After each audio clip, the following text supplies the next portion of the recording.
하나님 말씀 함께 보겠습니다. 마태복음 14장 22절로 33절의 말씀입니다. 마태복음 14장 22절로 33절의 말씀 이제 함께 읽겠습니다. 예수께서 즉시 제자들을 재촉하사 자기가 무리를 보내는 동안에 배를 타고 앞서 건너편으로 가게 하시고 무리를 보내신 후에 기도하러 따로 산에 올라가시니라.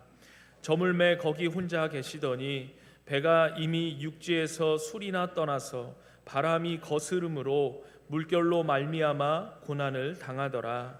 밤 사경에 예수께서 바다 위로 걸어서 제자들에게 오시니 제자들이 그가 바다 위로 걸어오심을 보고 놀라 유령이라 하며 무서워하여 소리 지르거늘 예수께서 즉시 이르시되 안심하라 나니 두려워하지 말라. 베드로가 대답하여 이르되 주여 만일 주님이시거든 나를 명하사 물 위로 오라 하소서 하니 오라 하시니 베드로가 배에서 내려 물 위로 걸어서 예수께로 가되 바람을 보고 무서워 빠져가는지라 소리질러 이르되 주여 나를 구원하소서 하니 예수께서 즉시 손을 내밀어 그를 붙잡으시며 이르시되 믿음이 작은 자여 왜 의심하였느냐 하시고 배에 함께 오르매 바람이 그치는지라. 배에 있는 사람들이 예수께 절하며 이르되 진실로 하나님의 아들이로소이다 하더라. 아멘. 잠시 기도하고 말씀 나누겠습니다. 하나님 아버지, 이 시간 하나님의 말씀이 들려질 때에 성령께서 우리 가운데 임재하여 주셔서 우리의 마음 문을 활짝 열어주시고 말씀을 깨닫게 하시고 그 말씀대로 살아낼 수 있는 은혜를 더하여 주옵소서. 그로 인하여 하나님의 능력을 우리의 삶 가운데 체험케 되는 저희 모두가 되게 하여 주옵소서. 예수님의 이름으로 기도드리옵나이다. 아멘. 나를 명하사 물 위로 오라 하소서라는 제목으로 하나님 말씀 증거하겠습니다. 오늘 말씀은 우리에게 익숙한 예수님께서 물 위를 걷는 그 이적의 내용을 담고 있는 말씀입니다. 그러나 우리가 익숙한 말씀이라고 해서 은혜 받지 못할 이유는 하나도 없습니다.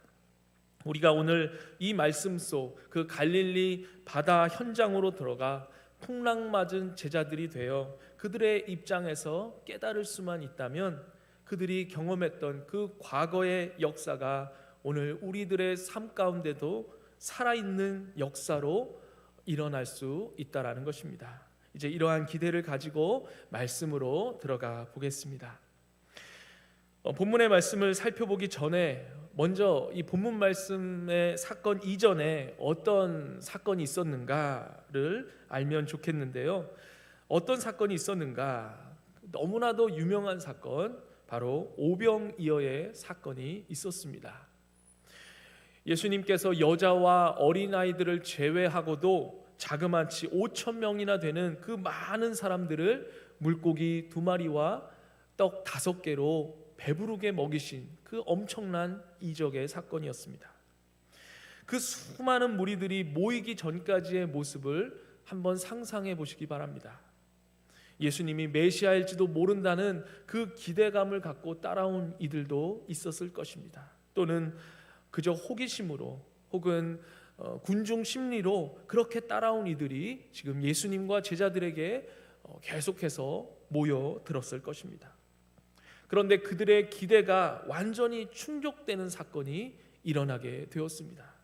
기적을 보기 위해 따라왔는데 그 기적을 보게 되었고 또 굶주렸던 배가 부르게 되었습니다. 그 엄청나게 흥분되고 뜨거운 분위기 속에서 모든 사람들의 시선은 이제 예수님 한 분에게로 집중되었을 것입니다. 마태복음에는 기록되어 있지 않지만 같은 내용을 기록하고 있는 우리 요한복음 6장 15절 말씀에 보면 그들이 예수님을 억지로 붙들어서 임금으로 삼으려 했다고 말씀하고 있습니다. 저분이 우리의 왕이 되면 좋겠다. 아니, 왕이 되어야만 해. 이제 저분만 따라다니면 우리가 굶어 죽을 일은 없을 거야. 나는 저분을 절대로 놓치지 않겠어. 이러한 예수님을 왕으로 삼으려는 분위기가 가득했던 것이죠. 그러나 예수님은 이러한 잘못된 또 흥분된 분위기가 이 제자들에게까지 전이되지 않도록 제자들을 그 무리들과 떼어놓고 그들을 재촉해서 배에 태워 먼저 건너편으로 가게 하십니다.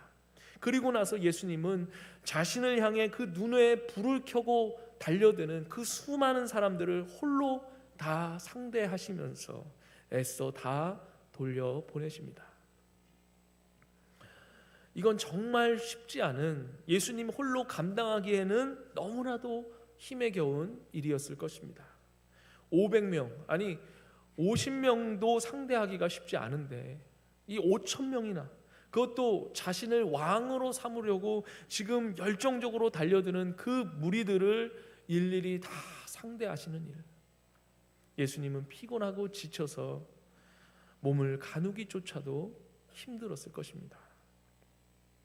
23절의 기록대로 예수님께서는 그 무리들을 다 보내신 후에 기도하러 홀로 산으로 올라가십니다. 그리고 날이 저물 때까지 거기에 머무십니다. 아마도 예수님께서 왕이 되시면 나도 한 자리 차지하겠구나 라는 이런 잘못된 생각을 갖게 된 그 제자들이 걱정돼서 그들을 위해 기도했을 것이고, 또 예수님께서는 우리와 같은 이 불완전한 육체를 입으신 분이셨기에 그 무리들을 상대하시느라 탈진하셔서 육체적으로 어느 정도의 휴식이 필요했을 것입니다. 한편 제자들은 어떠했을까요? 오병이어의 이적 사건 때 그 제자들이 이 떡과 물고기를 많이 먹었을까요? 적게 먹었을까요? 제가 만약 그 제자 중에 하나였다면 저는 제가 먹을 수 있는 최대치를 먹었을 것입니다. 야, 이건 예수님께서 친히 만들어주신 떡과 물고기야. 야, 이걸 먹으면 진짜 몸에 좋을 거야. 이 병도 안 날 거야. 아니 걸렸던 병도 다 나을지도 몰라. 이런 생각으로 제자들도 또 모여든 무리들과 마찬가지로 아마 허기졌던 배가 터지도록 배부르게 먹었을 것입니다. 그렇게 가뜩이나 많이 먹어서 이 속이 불편한데 갑자기 갈릴리 바다에 풍랑이 일어나니 배 위에서는 그야말로 죽을 지경이었던 것이죠. 한편에서는 뱃머리를 잡고 막 토하고 있었을 것이고, 또 다른 한편에서는 막 물을 밖으로 퍼내고 있을 것이고, 또 다른 무리들은 예수님을 찾으며 기도하는 이들도 있었을 것입니다. 주님께서 함께 계셨더라면 이 풍랑도 멈춰 주셨을 텐데, 예수님 말씀에 순종해서 배를 타고 나왔건만 왜 이런 일이 우리에게 일어나는 거지? 예수님 도대체 어디에 계신 거예요? 어서 빨리 와서 도와주세요. 이렇게 기도했을 것입니다. 이러한 위급한 상황 가운데 예수님께서 물 위를 걸어서 제자들에게 오십니다. 24절에 보니까 제자들이 탄 배가 육지에서 술이나 떨어진 곳에 있었다 말씀합니다. 영어 성경으로 보니까 이 considerable distance 혹은 in the midst of sea라고 기록되어 있습니다. 즉 육지에서 상당히 떨어진 거리에 갈릴리 바다 중앙쯤에 이 배가 있었던 것이죠. 갈릴리 바다의 크기는 남북으로 대략 13마일 정도, 그리고 동서로는 8마일 정도입니다. 그래서 그 중앙이니까 남에서는 한 6.5마일, 동에서는 4마일 정도 떨어진 곳에 이 배가 있었던 것이죠. 또 한 가지 생각해 볼 것은, 예수님께서 물 위를 걸어오실 때 물이 몸에 튀었을까요? 안 튀었을까요? 그런 생각 안 해보셨죠? 물론 모세처럼 바다를 가르시고 이렇게 마른 땅을 걸어오셨을 수도 있습니다.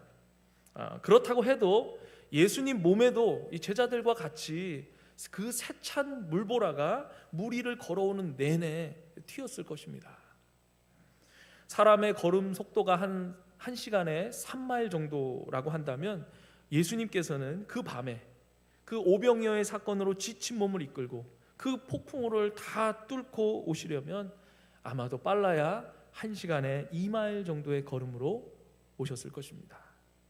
결국 예수님께서는 2시간, 3시간 동안 그 지친 몸을 이끌고 그 어두컴컴한 밤에 그 폭풍우를 다 뚫고 그 물벼락을 다 맞으면서 제자들에게 걸어오셨다는 것입니다. 제게는 이것이 너무나 큰 감동이요, 위로요, 은혜가 됩니다. 예수님이 누구십니까? 홍해 바다를 가르심으로 자신의 장엄하고 그 위험 있는 권능을 보이신 여호와 하나님과 같이 예수님은 파도와 바다를 다스리시는 주님으로 물 위를 걸어오시는 전능하신 하나님으로 자신을 드러내시는 주님이십니다. 27절에서 예수님께서는 제자들을 향해 안심하라, 난이 두려워하지 말라 말씀합니다. 여기서 난이라는 말씀은 나는 스스로 있는 자다, I am who I am 이라는 예수님의 자기 선언입니다. 자신이 여호와 하나님과 같은 그러한 신적 존재임을 드러내는 말씀입니다. 이처럼 예수님께서 하나님이심을 증명하셨다는 그 사실만으로도 감동인데, 하나님이신 예수님께서 그 지친 몸을 이끌고 그 어두컴컴한 밤에 그 폭풍우를 다 뚫고 그 물벼락을 다 맞으면서까지 두려움 가운데 있는 제자들을 향해 걸어오셨다. 이 사실이 너무나 감동이고 은혜라는 것입니다. 우리 또한 인생을 살아가면서 때로는 우리의 힘으로 어찌할 수 없는 고난 가운데 하나님의 은혜로 주님을 만나게 됩니다. 우리가 그러한 고난 가운데 주님을 만났다면 우리가 꼭 기억해야 할 것은, 주님께서는 우리를 만나러 오시기 위해서 우리가 당한 그 험한 바다와도 같은 고난을 다 뚫고 내가 당한 고난을 다 경험하시며 나에게로, 우리에게로 찾아오셨다는 것입니다. 그렇게 히브리서 기자는 이렇게 고백하는 것입니다. 히브리서 4장 15절 말씀에 우리에게 있는 대제사장은 우리의 연약함을 동정하지 못하실 이가 아니요 모든 일에 우리와 똑같이 시험을 받으신 이로되 죄는 없으시니라. 여기서 동정하다라는 단어를 이 독일어로 보면 미틀라이덴이라는 단어를 사용합니다. 이 단어의 의미는 함께 고통받다라는 의미입니다. 함께 고통받다. 그저 혀를 차면서 아이고 불쌍해서 어떻게, 그렇게 말만 하시는 것이 아니라 주님께서는 내게로 오시기 위해 그렇게 내가 당한 고난을 함께 받으며 나에게로 오셨다는 것입니다. 그렇게 우리가 이 주님의 사랑을 깊이 생각하게 될 때 사람이 무엇이기에 주께서 저를 알아주시며 인생이 무엇이기에 저를 생각하시나이까 라는 이 시편 기자의 고백을 저절로 하게 되는 것이죠. 예수님께서는 당신의 택한 백성들을 그저 말로만 사랑하시는 분이 아니십니다. 하늘보다 높은 곳에 앉아 펜대를 굴려가며 결제 서류에 사인하듯이 그런 식으로 인생들을 돌보시고 세상을 다스리시는 분이 아니십니다. 연약한 육신의 몸을 입고 우리 가운데 찾아오셔서 우리가 당한 고난을 함께 당하시며 그 고난을 뚫고 우리에게로 오시는 분이십니다. 만약 내가 주님을 알고 있다, 내가 주님을 사랑하고 있다 한다면 당신이 아는 그 주님, 당신이 사랑하는 그 주님께서는 당신이 당한 고난과 당신의 형편을 다 알고 계신다는 것입니다. 내가 당한 고난을 주님께서 다 알아주신다. 그것이 큰 위로요 감동이라는 것입니다. 주님이 아신다. 나를 사랑하사 내가 당한 고난을 다 뚫고 내게로 오셨다. 이 주님의 함께 아파하심이 오늘 우리에게 큰 위로와 은혜가 되기를 간절히 바랍니다. 그런데 한 가지 질문이 생깁니다. 이런 전능하신 예수님께서 제자들에게 왜 그렇게 늦게 오셨을까? 심지어 제자들은 예수님의 말씀에 순종해서 배를 탔던 것인데 말씀에 순종했음에도 왜 이런 어려운 일이 일어나게 된 것일까? 전능하신 예수님이시기에 제자들이 풍랑을 만나 그렇게 고생할지 미리 다 아셨을 텐데, 아니 예수님의 그러한 신적인 능력이 아니더라도 예수님은 산에 계셨기 때문에 구름이 멀리서 오시는 것을 미리 알 수도 있었을 텐데, 그러면 좀 기도를 좀 빨리 끝내시고 덜 회복되셨더라도 좀 빨리 가서 도와주셨으면 좋았겠건만 그러지 않으셨습니다. 밤 사경 새벽 4시쯤 가장 깊은 밤이 되어서야 제자들에게 다가가셨습니다. 도대체 왜 그러셨을까? 만약 제자들이 잔잔한 바다를 그냥 건넜더라면, 아니면 풍랑이 거세지기 전에 예수님께서 빨리 가서 도와주셨더라면, 그들이 예수님께서 하나님이심을, 물과 바람을 잔잔하게 하시는 그 만유의 주이심을 제자들은 깨닫지 못했을 것입니다. 주님께서는 이미 다 알고 계십니다. 우리를 언제 어떻게 도우는 것이 우리의 믿음을 성장시키며 하나님의 은혜를 맛보아 알게 하는지를 가장 정확하게 아시는 분이십니다. 우리의 얕은 이해로는 때로는 동의가 되지 않더라도 주님께서는 최고의 타이밍에 맞춰서 우리에게로 오시는 것입니다. 그래서 제자들의 생각보다, 기대보다 더 늦게 나타나셨던 것입니다. 하지만 그 지체하심으로 인해서 제자들은 예수님이 누구신지를, 어떠한 분이신지를 더 또렷하게 바라볼 수 있었습니다. 예수님께서는 오늘 우리에게도 그렇게 다가오십니다. 주님의 응답은 우리의 기대보다 더딜 수 있습니다. 그 주님의 지체하심으로 인해서 우리의 믿음은 흔들리고 낙심도 하게 됩니다. 그래도 주님께서는 여전히 가만히 계신 것 같아 보입니다. 그러나 그 시간들을 다 통과하고 나서 뒤돌아보면서 발견하게 되는 것은, 주님께서는 내가 원하는 시간에 오시진 않았지만, 응답하시진 않았지만, 주님께서는 내게 가장 좋은 시간에 오셨다, 응답하셨다라고 고백하게 된다는 것입니다. 이것을 각자가 그 내용과 그 크기는 다 다를지라도 어느 정도 경험하고 깨달았기에 저와 여러분이 오늘 이 자리에 있는 줄 믿습니다. 예수님의 관심은 우리의 고난을 없이 하는 것, 그 이상의 것에 있습니다. 우리로 예수님께서 진정 하나님이심을 경험하게 하기 위해서, 깨닫게 하기 위해, 우리의 믿음을 더욱 견고하게 하며 하나님의 은혜를 맛보아 알게 하기 위해서 주님께서는 우리의 기대와는 다르게, 때로는 좀 더 늦게, 때로는 우리가 생각지도 못한 방식으로 나타나시고 일하신다는 것입니다. 그 주님의 지체하심 또한 우리를 향한 사랑임을 깨닫고 잠잠히 인내하면서 우리가 당한 고난과 고통을 함께 아파하시며 우리에게로 다가오시는, 또 응답하시는 그 주님을 기다릴 수 있는 믿음의 사람들이 다 되시기를 간절히 바랍니다. 그렇다면 그렇게 다가오신 우리 주님을 향한 제자들의 반응은 어떠했을까요? 26절에 보니까 예수님을 향해 제자들은 유령이다 라고 소리를 지릅니다. 물론 이해는 됩니다. 깜깜한 밤에 사람의 형체가 바다 위를 막 걸어오고 있는 모습을 보는, 아마 제자들이 그렇게 평생 어부로 살면서도 단 한 번도 보지 못한 그러한 광경이었을 테니까요.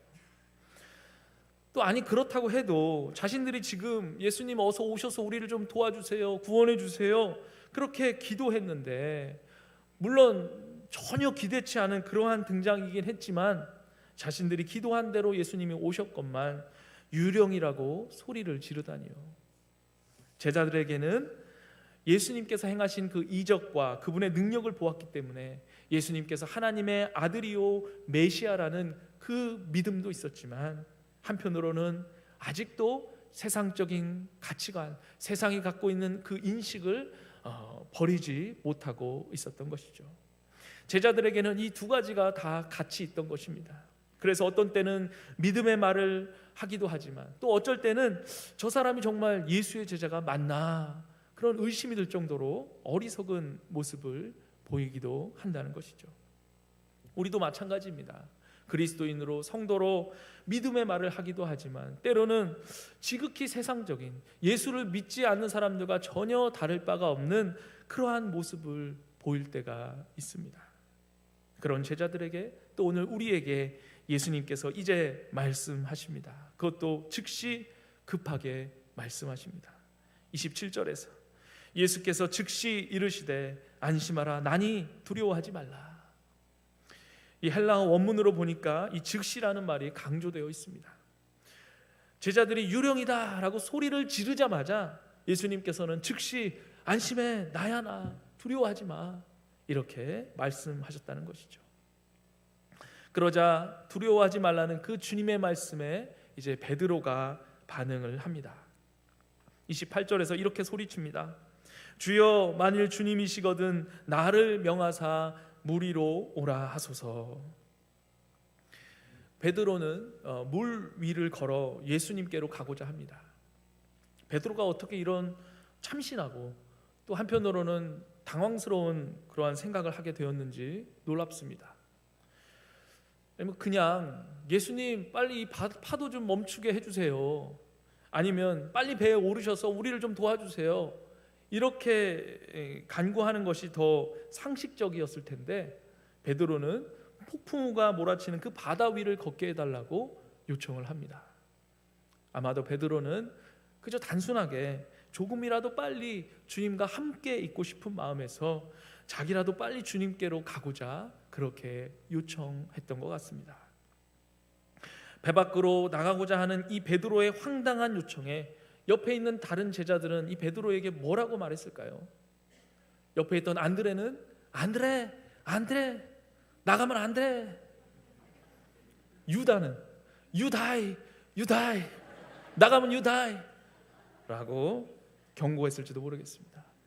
일부에서는 반응이 별로 없었는데 반응해 주셔서 너무 감사합니다. 굉장히 수준 높은 유머였는데 다 이해하셨습니다. 감사합니다. 하지만 그렇게 남이 말린다고 멈출 베드로가 아니었습니다. 그래서 그런데 여기서 베드로가 예수님께 나를 명하사라고 요청합니다. 나를 명하사. 차라리 나에게도 물 위를 걸을 수 있는 능력을 주세요 라고 요청하는 것이 훨씬 더 직설적이고 감각적일 텐데 그렇게 말하지 않고 나를 명하사 물 위로 오라 하소서 라고 요청합니다. 베드로는 예수님 곁에서 예수님께서 귀신을 쫓을 때 또 병을 낫게 하실 때 이 말씀의 권능으로 다 이루시는 것을 보았던 것이죠. 예수님께서 입으로 말씀하시는 게 다 이루어지는 것을 이미 경험하고 알고 있던 베드로였기에 그래서 명하시기를 요청했던 것입니다. 베드로에게는 이만큼의 믿음이 있었던 것이죠. 예수님께서 나에게 말씀하시면 내가 물 위를 걸어 갈 수 있다라는 믿음 말이죠. 이러한 베드로의 요청에 명쾌한 예수님의 대답이 들려집니다. 오라. 그래서 베드로는 물 위를 걸은 세상에 유일무이한 사람이 되었습니다. 그런데 이 베드로가 물 위를 걷다가 물속으로 빠지게 됩니다. 30절을 보면 바람을 보고 무서워 빠져가는지라.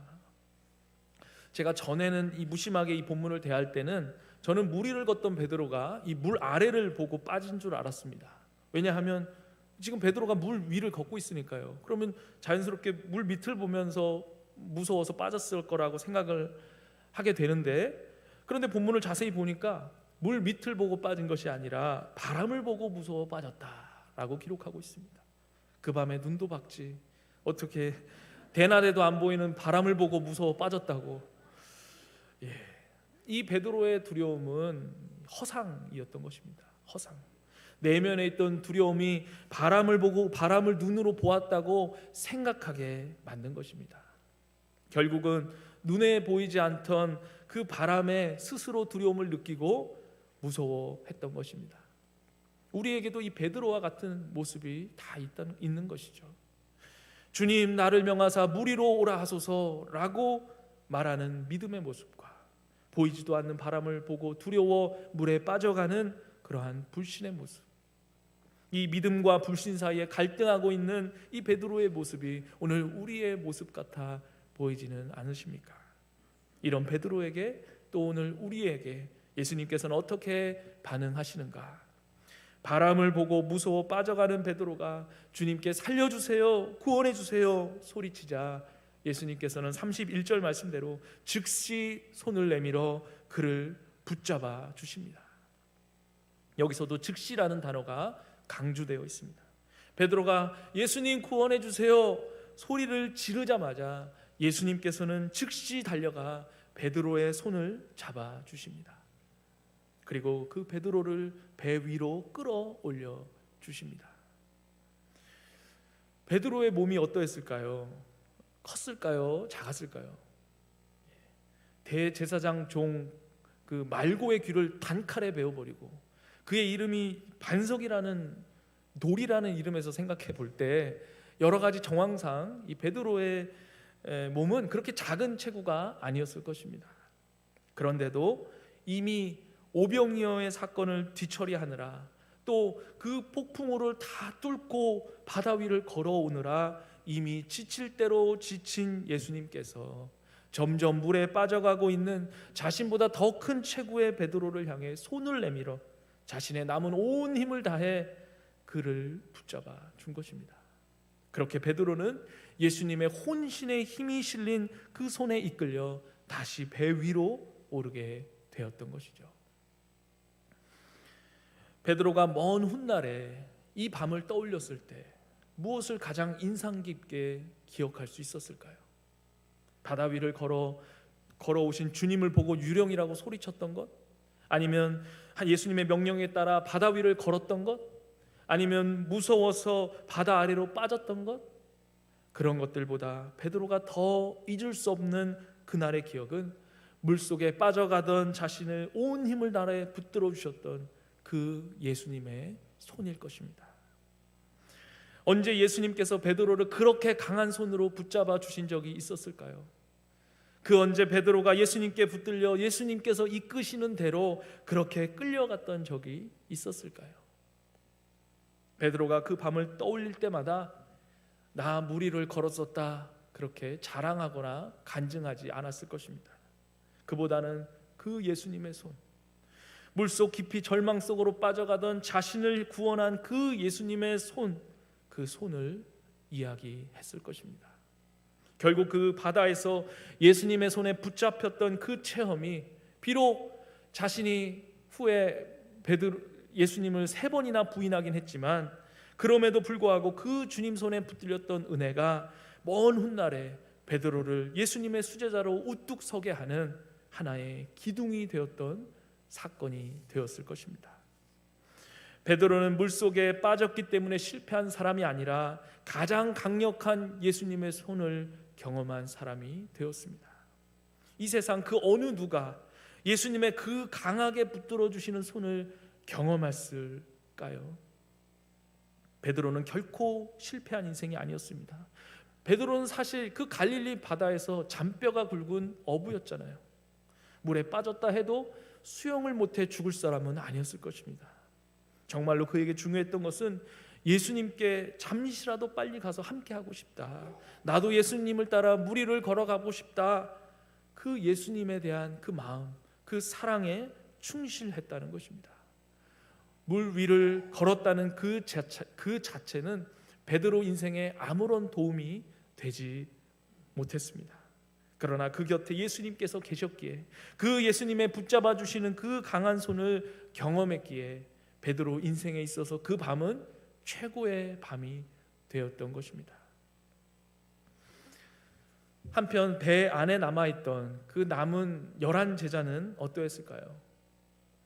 폭풍우를 뚫고 무리를 걸어오시는 예수님을 보고도 배 안에 그대로 남아있던 그 11 제자들, 베드로가 배 밖으로 나가서 무리를 걸어가는 걸 보면 나도 한번 걸어가 볼까 하는 생각도 해보련만 다들 베드로를 배 안에서 그저 멍하게 바라보고 있었던 것이죠. 베드로가 잘 걸어갈까? 아니야 분명히 빠질 거야. 거봐 내가 모래에서 빠진다고 그랬잖아. 우리도 나갔으면 큰일 날 뻔했다고. 믿음이 작던 베드로보다 더 작던 그 11 제자의 모습입니다. 아무것도 하지 않으면서, 손해도 보려 하지 않으면서 그렇게 믿음의 모험을 하려 하지 않는 다른 제자들. 왜냐하면 이 폭풍우 치는 바다 위에서는 배 안이 가장 안전하니까요. 물론 제자들은 그 배 때문에 지금까지 그 험한 바다에서 잘 견뎌왔습니다. 주님이 나타나시기 전까지는 그 배가 그들의 생명을, 그들의 안전을 지켜주었습니다.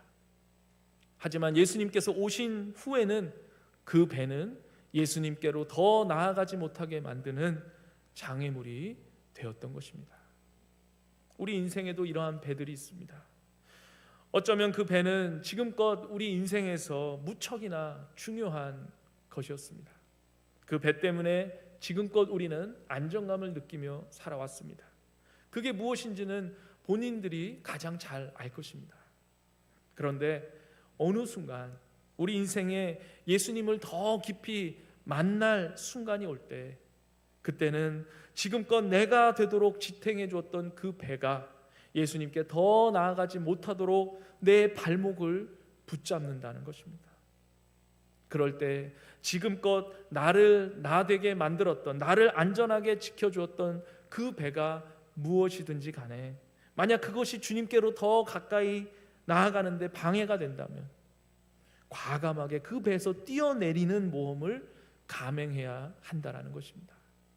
지금껏 나를 나되게 만들었던 내가 가진 재산, 학벌, 직업, 실력, 건강, 나의 자녀들, 가정의 화목함, 다른 사람들의 인정, 그것이 무엇이든지 간에 주님께 더 나아가는데, 주님을 더 경험하는데 방해가 된다라고 한다면 과감하게 거기서 뛰어내려 주님을 선택하는 믿음의 결단, 믿음의 모험이 있어야 한다는 것입니다. 두렵겠죠. 무섭겠죠. 반드시 절망하게 될 것입니다. 낙심하게 될 것입니다. 안드레와 유다와 같이 그러면 안 돼, 그러면 죽어 라고 말하는 사람이 분명히 있을 것입니다.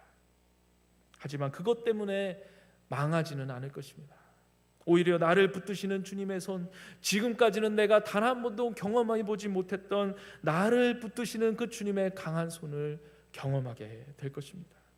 그리고 갈라디아서 6장 9절의 말씀처럼 우리가 선을 행하되 낙심하지 말지니 포기하지 아니하면 때가 이름에 거두리라 라는 이 말씀처럼 포기하지 아니하고 주님의 부르심에 순종하여 나아가면 내 삶에 때가 이름에 내 삶에 상상하지 못했던 아름다운 열매들을 거두게 될 것입니다.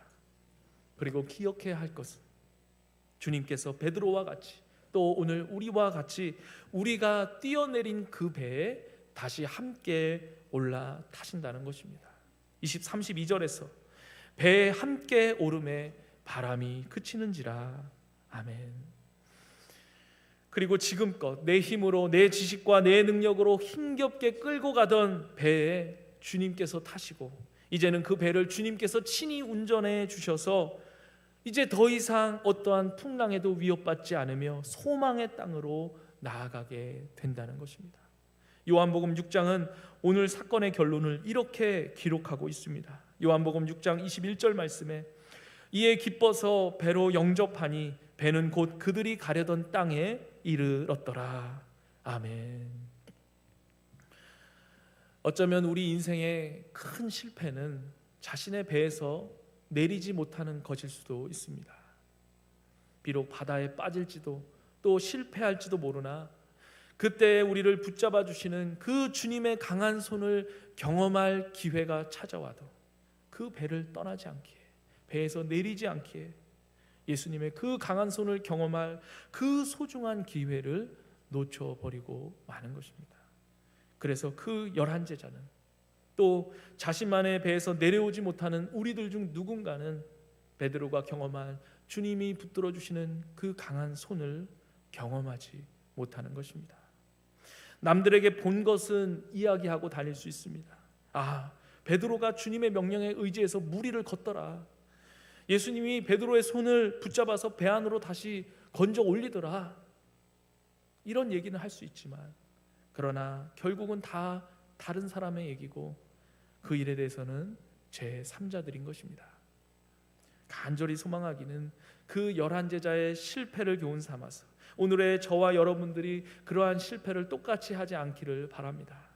주님께서 붙들어 주시는 그 주님의 강한 손을 경험하고자 여태껏 내가 의지했던 내 인생의 배에서 과감하게 뛰어내릴 수 있기를 바랍니다. 물론 낙심하겠죠. 절망도 하겠죠. 하지만 아주 엎드러지지는 않을 것입니다. 낙심하고 절망한다 할지라도 베드로처럼 거기서 주님의 손을 경험하게 될 것입니다. 주님께서 내가 뛰어내린 배에 함께 올라타시고 주님의 능력으로 그 배를 친히 이끄셔서 폭풍의 바다를 통과하여 소망의 항구에 이르게 하실 것입니다. 이 놀라운 주님의 은혜를 기대하며 순간순간 하나님께 나아가는데 방해가 되는 우리의 인생의 배에서 과감하게 뛰어내려 주님의 손을 붙잡는 그러한 믿음의 모험을 시작하게 되는 저와 여러분 모두가 되시기를 주님의 이름으로 간절히 축원드립니다. 이제 말씀을 기억하면서 함께 기도하기 원합니다. 이 시간에 기도할 때 하나님 아버지, 오늘 말씀을 통하여 예수님께서 그 지친 몸을 이끌고 폭풍우를 뚫고 제자들을 향해 오심을 보며 그 예수님께서 우리에게도 우리가 당한 고난을 함께 당하시며 그렇게 오심을 믿음으로 보게 하시니 감사를 드립니다. 비록 우리가 기대했던 때 주님이 오시지 않더라도 주님께서는 우리의 믿음의 성숙을 위한 최고의 타이밍에 오심 또한 알게 하시니 감사를 드립니다. 그 주님의 지체하심 또한 사랑임을 깨닫고 오시는 주님께 믿음으로 반응하여 지금껏 우리가 의지하였던 인생의 배에서 뛰어내리는 주님께로 달려가는 믿음의 모험을 시작하게 되는 저희 모두가 되게 하여 주옵소서. 배에서 뛰어내려 좌절도 낙심도 하겠지만은 결국 우리를 붙들어 주시는 그 주님의 강한 손을 경험하게 하시고 주님과 함께 다시 배에 올라타서 우리 인생의 주인공으로 주님을 모시고 주님 이끄시는 소원의 항구로 나아가는 복된 인생 되게 하여 주옵소서. 이러한 기도 제목으로 함께 기도하겠습니다.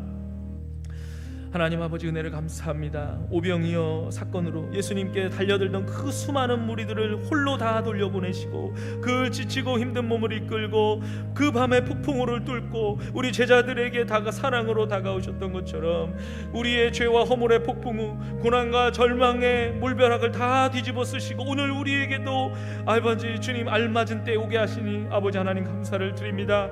아버지, 그렇게 사랑으로 다가오신 주님께 믿음으로 반응하는 저희들 되게 하여 주시고 지금껏 안주해 있던 우리 인생의 배에서 뛰어내려 주님께로 달려나가는 그러한 믿음의 모험을 시작하게 되는 저희들 다 되게 하여 주옵소서. 낙심하고 절망하게 되더라도 그 가운데 주님의 손을 붙들어 주시는 그 주님의 손을 경험하게 하시고 아버지 주님을 우리 인생의 주인공으로 모시고 남은 인생도 주님을 높이며 자랑하며 소망의 항구로 나아가는 복된 인생들, 헤브론의 온 교우들 다 되게 하여 주옵소서. 하나님 아버지, 은혜를 감사합니다. 그 옛날 지치고 고난 몸을 이끌고 풍랑이는 바다 위를 걸어 제자들을 찾아가 위로하시며 평안을 허락하셨던 그 주님을 보며 우리에게도 그렇게 오심을 기대하게 하시니 감사를 드립니다. 때로는 내 기대와는 다르게 주님이 오실지라도 가장 좋은 때에 오시고 응답하시는 그 주님이심을 믿고 인내할 수 있는 저희들 다 되게 하여 주옵소서. 기다리던 주님이 오실 때 기쁨으로 담대함으로 여태껏 의지하였던 우리의 인생의 배에서 뛰어내려 주님을 맞이할 수 있는 믿음의 모험을 통하여서 주님의 손을 체험하고 그 주님을 다시 우리 인생의 주인으로 모시고 주님의 인도를 따라 남은 인생 주님을 높이며 소망의 항구로 나아가는 헤브론의 온 교우들 다 되게 하여 주옵소서. 감사드리며 예수님의 이름으로 기도드리옵나이다. 아멘. 다 일어나셔서